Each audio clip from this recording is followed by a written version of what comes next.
Germany ಯಾಕೆ choose ಮಾಡಿದ್ದೀರಾ? So ನಮ್ಮೆಲ್ಲ ಹುಡುಗರು ಅಲ್ಲಿ ನೋಡ್ತಿದ್ದಾರೆ ನಿಮಗೆ, ಆ್ಯಂಡ್ ಸೊ ನೀವು ಹೇಳಿ. Okay, thank you. ನನ್ನ ಹೆಸರು ಪ್ರೀತಿ ಅಂತ, ಬಿಜಾಪುರ ಡಿಸ್ಟಿಕ್, ಮಣೂರು ಗ್ರಾಮ ನಮ್ಮದು. ನಾನು ಜರ್ಮನಿನೇ ಯಾಕೆ ಚೂಸ್ ಮಾಡಿದ್ದೀನಿ ಅಂತ, ಬ್ರದರ್ ಅಲ್ಲಿ ಜಾಬ್ ಮಾಡೋದು, ಅವ ಔಟ್ ಆಫ್ ಕಂಟ್ರಿಗೆಲ್ಲ ಹೋಗ್ತಿದ್ನು. ಬಟ್ ಅದನ್ನ ನೋಡಿ ನಾನು ಔಟ್ ಆಫ್ ಕಂಟ್ರಿ ಹೋಗಲೇಬೇಕು ಅನ್ನೋ ಒಂದು ವಿಷಯ. ಬಟ್ ಬೇರೆ ಬೇರೆ ಕಂಟ್ರಿಗಳು ಎಲ್ಲ ಇದು, ಜರ್ಮನಿನೇ ಭಾಳ ಸೇಫ್ ಐತಿ ಅಂತ ನಾನು ಜರ್ಮನಿ ಚೂಸ್ ಮಾಡಿದೆ. ಆಮೇಲೆ ಬ್ರಿಡ್ಜ್ ನಾವಿಂದ ಹೆಲ್ಪಿಂದ ನಾನು ಜರ್ಮನಿಗೂ ಬರೋಕ್ಕೂ ಸಹಾಯ ಆಯಿತು ನನಗೆ. ಬ್ರಿಡ್ಜ್ ನಾವು ಎಲ್ಲಿದೆ ಅಂದರೆ ಬೆಳಗಾವಿಯಲ್ಲಿದೆ. ದೀಪಕ್ ಸರ್ ಆ್ಯಂಡ್ ವಿಂತಾ ಮೇಡಮ್ ತುಂಬಾ ಫ್ರೆಂಡ್ಲಿ ಆಗಿದ್ದಾರೆ, ಭಾಳ ಸಪೋರ್ಟ್ ಮಾಡಿದ್ದಾರೆ. ಟ್ರಾನ್ಸ್ಪರೆಂಟ್ ವೀಸಾ ಪ್ರೊಸೆಸ್ ಪ್ರತಿಯೊಂದಕ್ಕೂ ಅವರು ನಮ್ಮ ಥರ ನಿಂತ್ಕೊಂಡು ನಮ್ಮ ಪ್ರತಿಯೊಂದು ಹೆಲ್ಪ್ ಮಾಡಿದ್ದಾರೆ.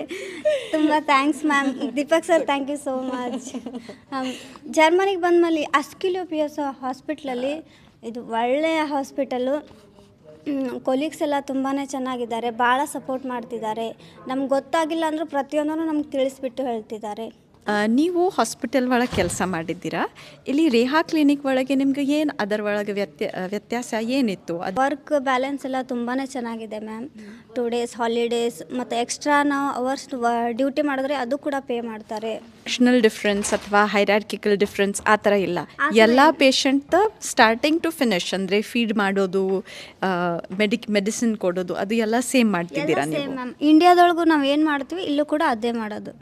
ಪ್ರೀತಿ ಥರ ಬೇರೆ ಬೇರೆ ಎಲ್ಲ ಹಾಸ್ಪಿಟಲ್ಸ್ ಒಳಗೆ, ಅಸ್ಕಿಲಿಪಿಯೋಸ್ ಒಳಗಾದರೆ ಅಸ್ಕಿಲಿಪಿಯೋಸ್ ಒಳಗೆ, ಅಥವಾ ಎಲ್ಲ ಬೇರೆ ಸ್ಟೇಷನ್ಸ್ ಒಳಗೆ ನಿಮಗೂ ಅವಕಾಶ ಸಿಗತ್ತೆ.